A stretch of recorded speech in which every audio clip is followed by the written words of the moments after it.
Betty Williams. Let me first of all begin by asking, when did you first begin the work that took you a lifetime and won you the ultimate prize of the Nobel Peace Prize?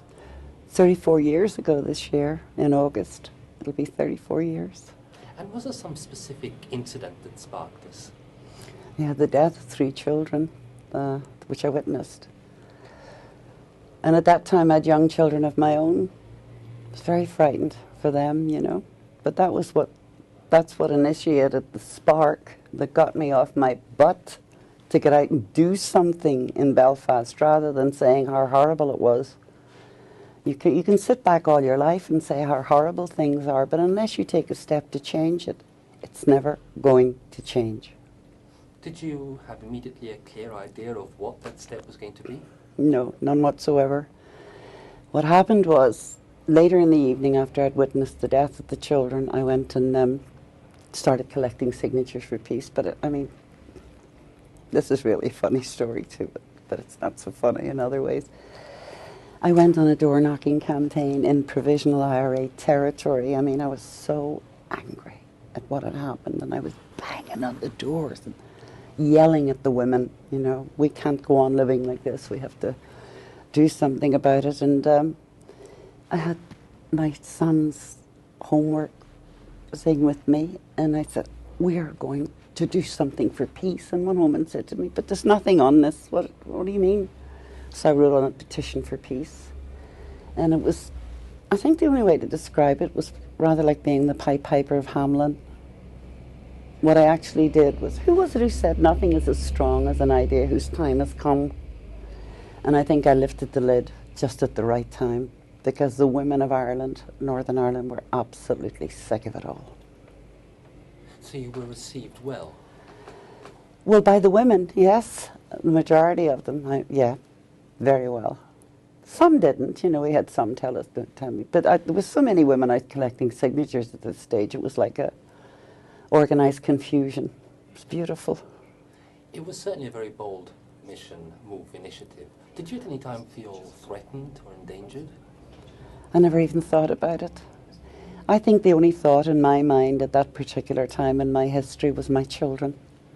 I didn't want to be going out in the streets of Belfast one day with my 2 beautiful children for someone to destroy them. I think it was really selfish motherhood, if that makes any sense to you. Really selfish motherhood. You're not going to do this to my kids. And most of the other mothers were feeling the same way.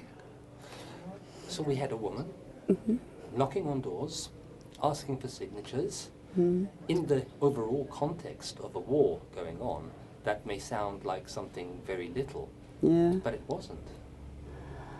You never know at the time what you're doing, you know. I mean, I never thought at that particular stage of my life that I would ever... Who thought Nobel? Who thought any of that? I just knew that it had to change in Northern Ireland. That was all I could see. That people who were destroying each other in the name of God had got to stop it. You know, that's all I could say. I didn't go into any technical or intellectual reasoning with any of this. I just knew that I was a giver of life, and I had 2 children, and I just witnessed the death of 3 children. I mean, and it's not rocket science to think that you wouldn't be angry about that. But I don't know why I did it. I mean, I knew it was I still don't know why. What was the next step after those signatures? Well, I remember coming back to my home. By this time, it's 3 o'clock in the morning, and we have boxes of signatures. There are women, and my house was packed from floor to ceiling with women. And I said, what am I going to do with these? I mean, I've got all these signatures. What do I do now, you know? And I picked up the telephone, and I called our local newspaper, the Irish News. And I remember the man's name was Tom Samways. He's dead and buried now. Wonderful man, wonderful media man. And I said, you don't know me, but my name is Betty Williams, and I live at 20 Orchardville Gardens, Finnick. I gave my address, my telephone number, everything. Because I knew once I'd taken the stand, I was not going to go back. That I knew, you know. And I said, we have just collected 6,000 signatures for peace in Andersonstown. And he said, have you been drinking? I said, no. My house is packed with women. And then he said, I'll never hear it again. I know I won't, because the first edition of the Irish News hit at 5 a.m. in the morning, and this was 3 a.m. And I heard Tom yell, "Hold that front page, we have a new one." And so it came out on the front page the next morning in the Irish News, what the women of Andersonstown were doing. And then I got a call from a television station at home, Ulster Television, because they'd read what I was doing and asked would I go in and do an interview. And during the time of the interview, I asked the women of Ireland, not just North, but the women of all of Ireland, that if they felt like I felt, would they join me in a rally the following Saturday at the place where the children were killed, never knowing what was going to happen next. I mean, I had no concept. Even now, I find it very hard to talk about this. I get a great big lump in my throat. Because what happened was, I didn't know what the women were doing. I knew what I was doing to try and lead this the right way, but I hadn't got a clue. The initiatives they were taking, you know, they had hired buses from all over Northern Ireland, and they came in busloads to the rally on that Saturday. And I thought, you know, when I called this rally, I started calling my family, you know, saying, "Will you come to the rally? Will you come to the rally?" I thought, if we have 100, this will be marvellous, you know. And the other side of me was saying, but even if it's just me, I'll be there. I don't care. If it's just me, I'll be there. In the meantime, I got a call from Marie Cardigan, the aunt of the children who were killed, who's my co-worker in the movement, won the Nobel Peace Prize with me. And she wanted to come and asked me to go to the children's funeral the Friday before the... Anyway. But I attended the children's funeral, which was just horrific. I really didn't want to go. But I also had to say goodbye to them. You know, so... Sorry. Excuse me. But anyway, the next day, Saturday, I walked up to the rally place, and it was my cousin Frances was there with our 5 children. And then the buses started just rolling in. 10,000 women, Protestants coming this side, Catholics, and without one word spoken, they just ran into each other's arms.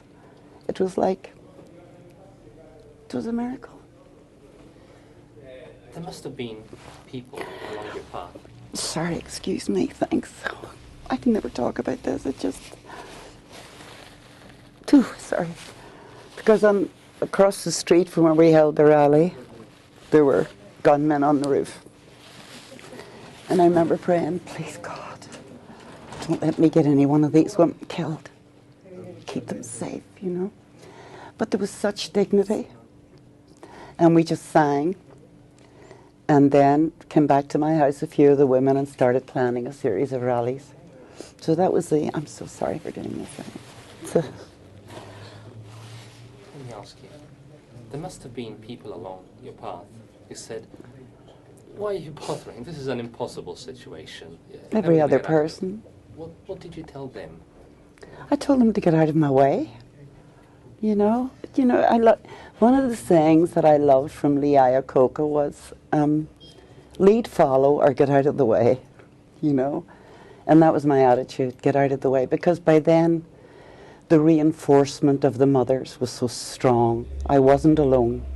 Because it's not Betty Williams that did this. It was the women of Northern Ireland that did this. I was in leadership, but they were working, you know, every one of them that came out onto the streets had such courage to do it, you know. Did you at any time have the feeling that what you were doing was being watched, monitored internationally? Mm-hmm. Absolutely. Because we had reporters from all over the world. I mean, let's face it, we were a good media story. We happened in media silly season, which is usually August, and, you know. And we were like, they referred to us as 2 ordinary housewives, Marie and myself. I've never met an ordinary anything, but least of all a housewife, you know. And Mairead wasn't even married, so it was, I mean, it was silly reporting. They called us the Petticoat Brigade. It was like if the IRA blew on us hard enough, we would go away. But I guess they didn't know us very well.